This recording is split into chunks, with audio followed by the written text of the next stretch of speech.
اعوذ باللہ من الشیطان الرجیم بسم اللہ الرحمن الرحیم اللہم صلی علی سیدنا محمد معدن الجود والکرم وآلہ وسلم۔ سامعین و ناظرین اکرام، السلام علیکم ورحمۃ اللہ وبرکاتہ۔ آج کا ہمارا موضوع یہ ہے کہ دل کو عرش الہی کیسے بنائیں۔ دیکھیں، دل کو عرش الہی بنانا آسان ہے، کیونکہ جو چیز جس کام کے لیے پیدا ہوتی ہے تو وہ کام کرنا اس کے لیے پھر آسان ہوتا ہے۔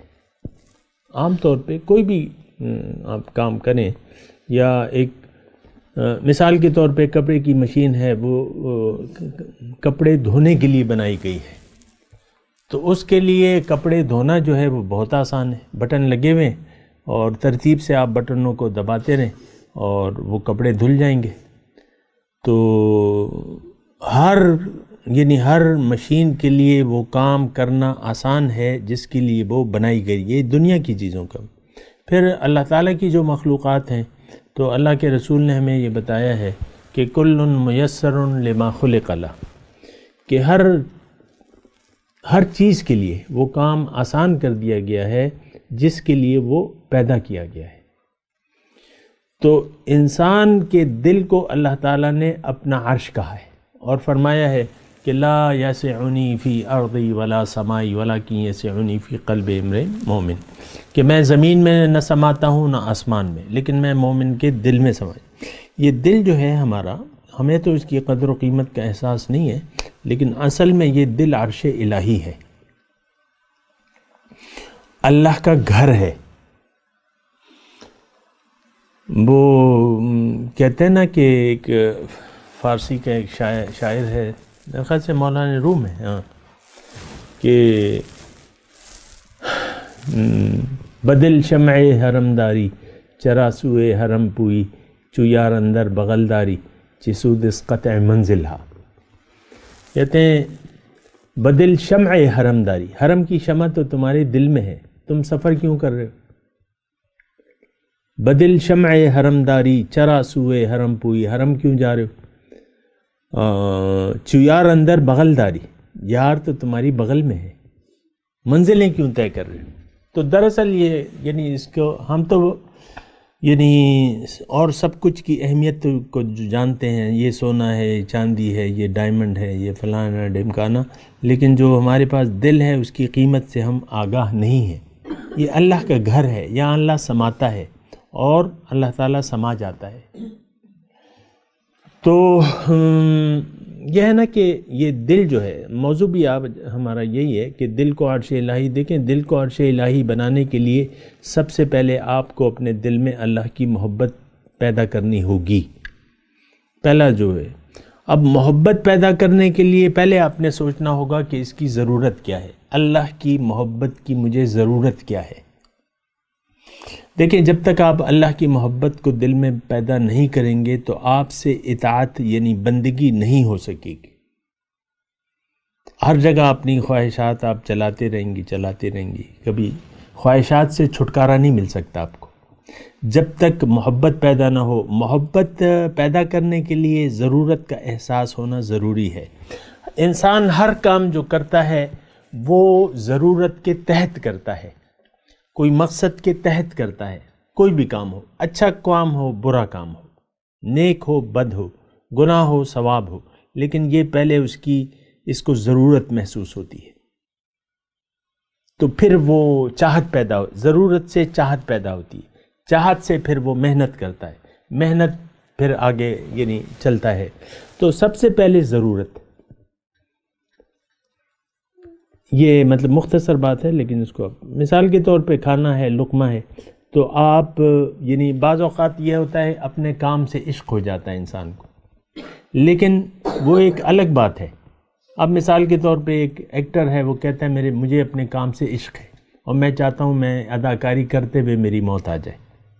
اب یہ پہلے تو اس کی ضرورت تھی، کام کرنا، جو کام بھی ہو، تو کام کرنا جو ہے وہ ضرورت تھی۔ اب ضرورت اس کو لے آئی میدان عمل میں، پھر میدان عمل میں ایسا محو ہوا کہ وہ اس سے پیار ہو گیا۔ اس سے بہت سے لوگ ہیں، مجھے تو اپنے کام سے پیار ہے، مجھے ٹیچنگ سے پیار ہے، بس اس طرح نا مختلف باتیں۔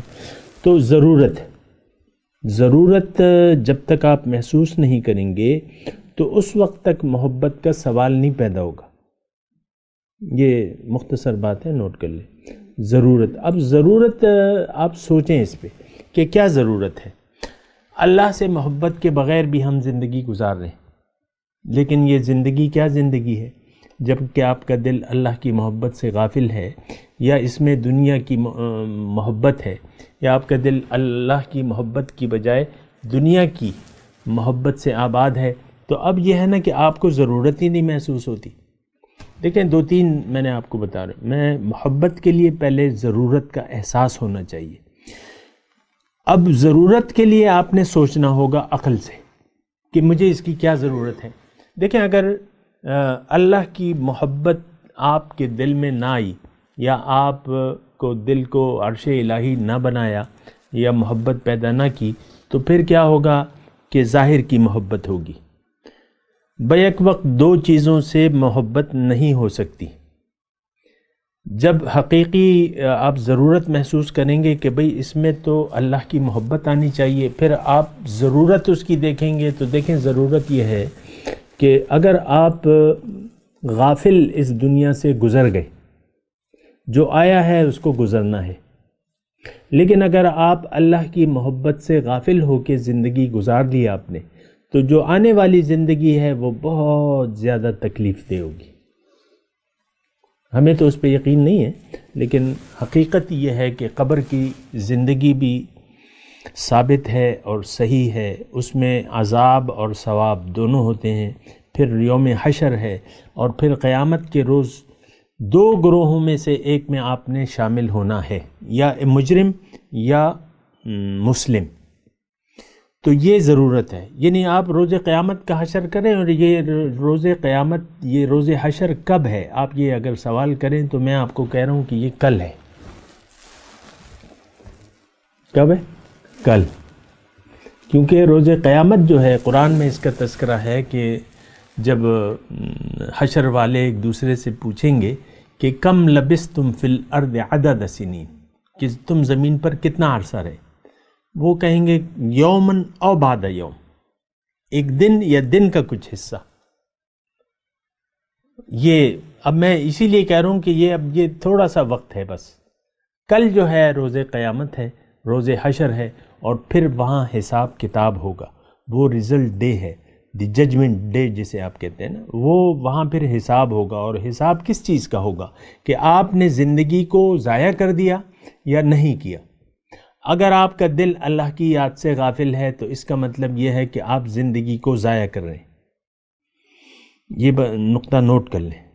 اگر اللہ کی محبت آپ کے دل میں نہیں ہے تو آپ کی زندگی ضائع ہو رہی ہے، کوئی چیز آپ کے کام آنے والی نہیں ہے، کوئی آپ کی کمائی نہیں ہے، نہ بچہ آپ کا ہے، نہ شوہر آپ کا ہے، نہ بیوی آپ کی ہے، نہ گھر آپ کا ہے، نہ رقم آپ کی ہے، کچھ بھی نہیں، زندگی ضائع ہو رہی ہے۔ یہ بات نوٹ کر لیں اچھے طریقے سے۔ تو جس نے زندگی ضائع کر دی، قیامت کے دن وہ جنت میں نہیں جا سکے گا۔ ضرورت کی میں بات کروں کہ آپ ضرورت کا سوچیں کہ کل، آپ یقین کر لیں کہ یہ بات سچ ہے کہ قیامت کا روز کل ہے، یعنی آپ نے آنکھیں بند کی تو آپ کی قیامت قائم ہو گئی۔ یہ تو میرے رسول نے فرمایا ہے کہ من مات فقط قامت قیامت ہو، جو مر گیا تو اس کی قیامت قائم ہو گئی۔ تو بہرحال زندگی کو ضائع کرنے والی کوئی بات نہیں ہے، بہت زیادہ نقصان اٹھانا پڑے گا۔ نہ صرف آخرت کا نقصان ہے، اگر آپ زندگی کو ضائع کر رہے ہیں تو اس کا مطلب یہ ہے کہ آپ موجودہ زندگی کو دوزخ بنانے کی بھرپور کوشش کر رہے ہیں، اور یہ بن کے رہے گی۔ چین سکون کا سانس آپ کو نہیں نصیب ہوگا، آپ کی زندگی، آپ کا جینا دوبر ہوگا۔ یہ بات بھی نوٹ کر لیں، یہ میں نہیں کہہ رہا، قرآن میں لکھا ہے، من اعرض عن ذکری فإن له معیشۃ ضنکا، جس نے بھی میری یاد سے اعراض کر لیا اس کی زندگی میں اس پر دوبر کر دوں گا، اور قیامت کے دن میں اس کو اندھا اٹھاؤں گا۔ تو دیکھیں، یہاں بہت کام کرنے ہیں، ہم نے اپنی آنکھیں کھولنی ہیں، اور ہم نے حق کو دیکھنا ہے۔ جو یہاں حق سے اندھا رہا، اور تو روز قیامت وہ اندھا اٹھایا جائے گا۔ تو یہ ہماری ضروریات ہیں۔ جس طرح کہ دیکھیں، ضرورت، مختلف ضروریات کا آپ خیال رکھتے ہیں۔ اب مثال کے طور پہ آپ اپنا گھر بنا رہے ہیں، مثال کے طور پہ، لیکن اس میں باتھ روم کا نام و نشان نہیں ہے، تو لوگ کہیں گے نہیں کہ بھئی یہاں اتنے اچھے اچھے بیڈ ہیں، باتھ روم تو ہے نہیں کسی کے ساتھ، پورے گھر میں ایک باتھ روم نہیں ہے، حالانکہ باتھ روم کوئی رہنے کی جگہ تو نہیں ہے، گھر رہنے کی جگہ ہے، لیکن باتھ روم ایک ضرورت ہے۔ اسی طرح مطلب یہ ہے کہ باقی سارے کام ایسے ہی ہیں۔ ضرورت، میں کہہ رہا ہوں آپ کی ضرورت ہے کہ آپ اللہ سے محبت پیدا کریں، اور اللہ کی محبت پیدا کرنا ہماری ضرورت ہے، اور ضرورت آخرت کے علاوہ ہماری دنیا کی ضرورت ہے۔ بات کرتے ہیں تھوڑے سے وقفے کے بعد۔ وآخر دعوانا ان الحمد للہ رب العالمین۔